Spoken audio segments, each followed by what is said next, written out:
Hello everyone, this is Attack the Backlog, the podcast where I, Marc, tries to make a dent in their backlog one game at a time. This is episode 5, Castlevania. Just Castlevania, the very first Castlevania, which originally came out on the Nintendo Entertainment System, also known as the NES, or by some weirdos out there, the NES. But we won't talk about them here. No, it's okay, you can call it whatever you want. I refer to it as the NES, and I'm going to stick with that. But this is my first time finishing Castlevania, and the reason why I went back and chose this game is because I was originally going to play Bloodstained Curse of the Moon, and then I looked into it and said to myself, this reminds me a lot of the original Castlevania, and I knew this one was more of a throwback to the NES games, and then I read that it is more of an homage to Castlevania 3, Dracula's Curse, I believe it's called, and I never played that, and then I thought, well, before I play that one, I should go back to the very beginning and start it from where Castlevania started, with Castlevania. And so with the acquisition of an NES Classic recently, I thought there's been no better time than now to go back and finally finish Castlevania, because I played it many times, but I never even got past the first boss, and I don't really have a good reason for that, because the first area and the first boss are pretty easy. It changes after that, but the first area and all that is pretty straightforward, and the fun thing about going back to Castlevania is that you can see the DNA that has made its way through the entire series, at least the side-scrolling ones, was there right from the very beginning. You know, things change with, say, Symphony of the Night and the format and structure of the games and all that, but some of the base enemies and just the overall feel and vibe of it was there from the very beginning. So I played Castlevania and I finished it, and I will say right from the start, I don't know if I would have been able to finish it today or when I was younger without save states, because it is an incredibly frustrating game, and I understand the reasons why, given that it is, if you take away all the times you're going to have to restart areas or boss fights or what have you, it's probably about a half hour, maybe 45 minutes, somewhere in that range.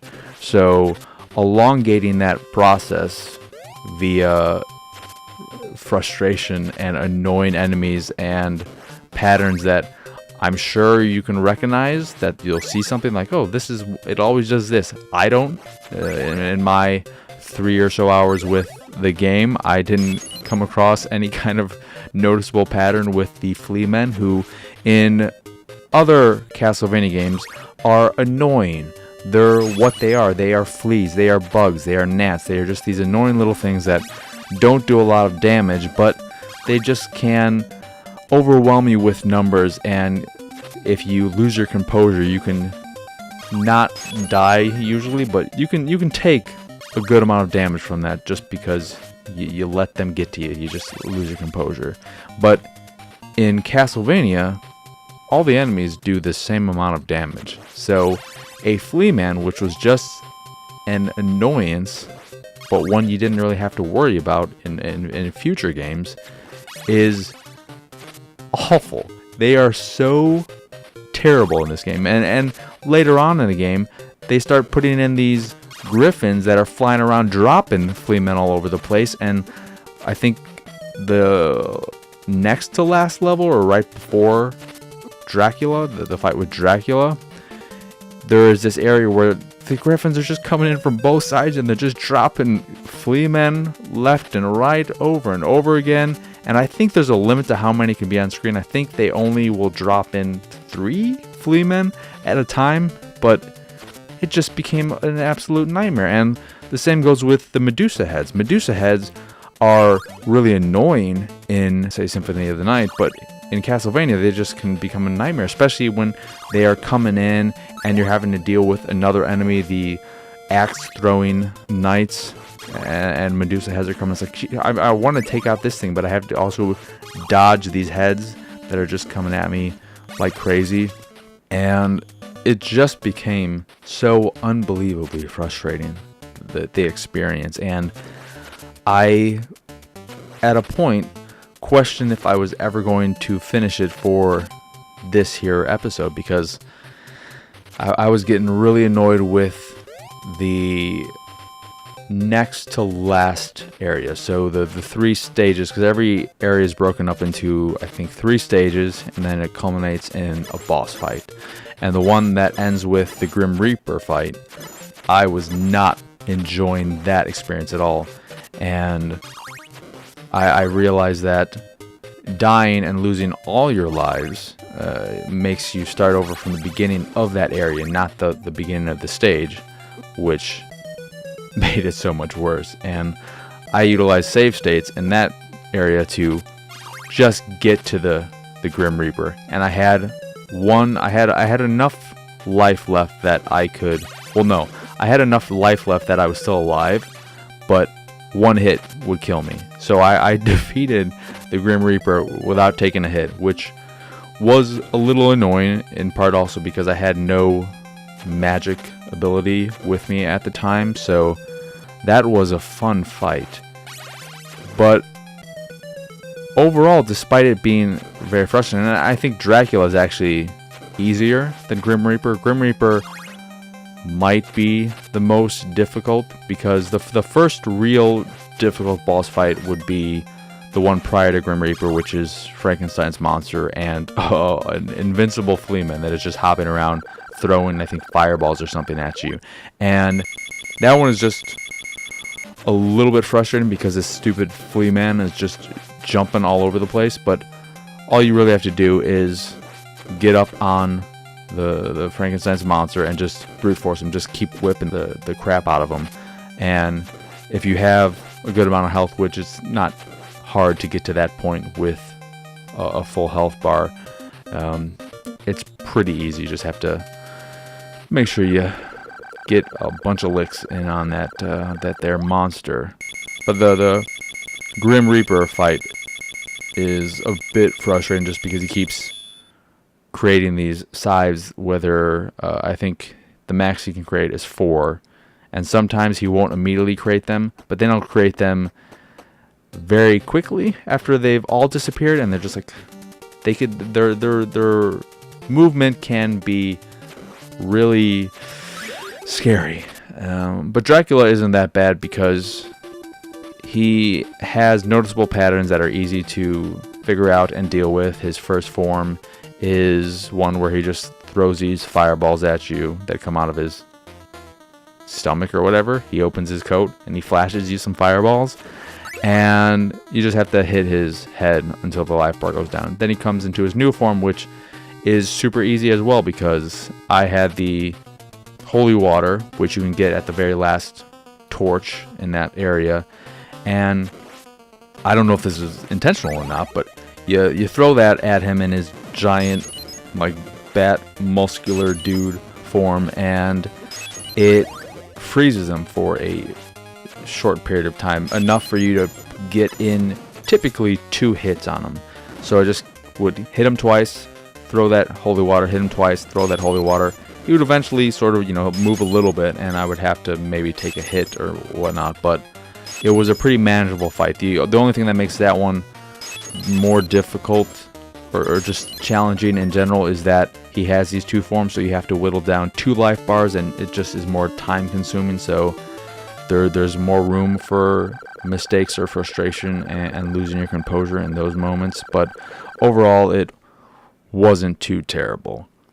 And then when I beat it, you can start over again, and it's harder at that point. I'm like, I'm not going to do that. But,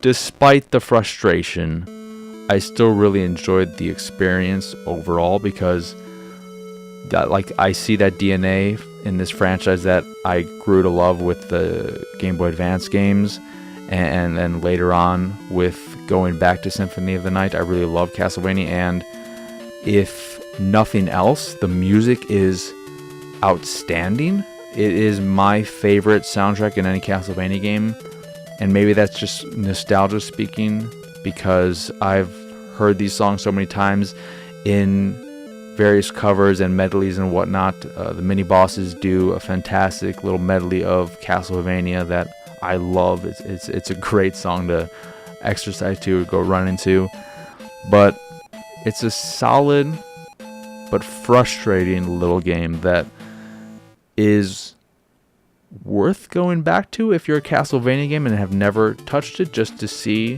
where the franchise started. And if you enjoy the music, it's still enjoyable to just go through these levels and hear them. When you get to certain boss fights and the music changes, it's exciting, it's invigorating, it's thrilling. The music is so good, and it is still some of the best video game music out there. But yeah, there's not that much to say about it other than that. It's frustrating. The enemies can be really annoying, but it's still a solid game, and it controls well. The only thing that was a bit weird for me is that, and this is all on me, I kept forgetting which button was jump and which button was throw my whip, and I don't know why.